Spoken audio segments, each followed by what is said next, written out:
Alhamdulillahirabbil alamin wa bihi nasta'inu ala umuri dunya wa din. Wassalatu wassalamu ala asyrafil anbiya'i wal mursalin sayyidina Muhammadin wa ala alihi wa sahbihi ajma'in. Asyhadu an la ilaha illallah wa asyhadu anna Muhammadan abduhu wa rasuluh. Allahumma shalli ala Muhammad wa ala ali sayyidina Muhammad. Puji syukur senantiasa kita panjatkan kepada Allah Subhanahu wa Ta'ala atas limpahan rahmat hidayah kasih sayang dan karunia, sehingga pada hari yang berbahagia ini, tepatnya Sabtu 29 Maret 2026, kita dipertemukan di kediaman Ibu Hajah Heni Imran, yang mana pertemuan rutin setiap bulan pertengahan masyarakat.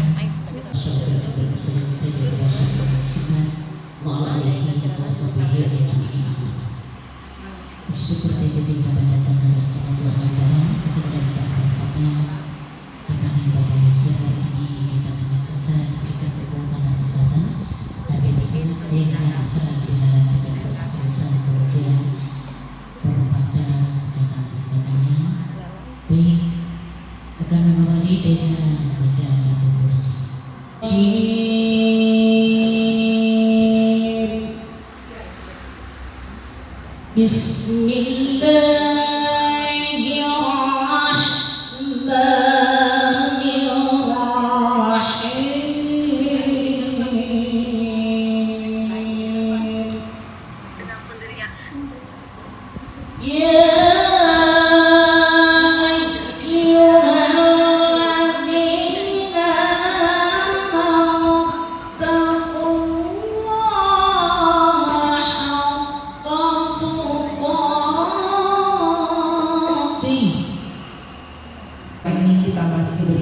Kesempatan untuk bertemu di tempat ini dalam rangka arisan permata Pacaraka yang dilangkaikan dengan halal bihalal sebagai sahibul bait Ibu Hajah Heni Imran. Terima kasih kami ucapkan kepada Ibu Hajah Heni Imran yang telah memberikan kesempatan fasilitas tempat yang masya Allah luar biasa ini. Semoga insya Allah senantiasa diberikan kesehatan beserta keluarga besar Ibu Hajah Heni Imran, dilimpahkan rezekinya semakin banyak halal tayyiban, dan insya Allah diberikan umur yang panjang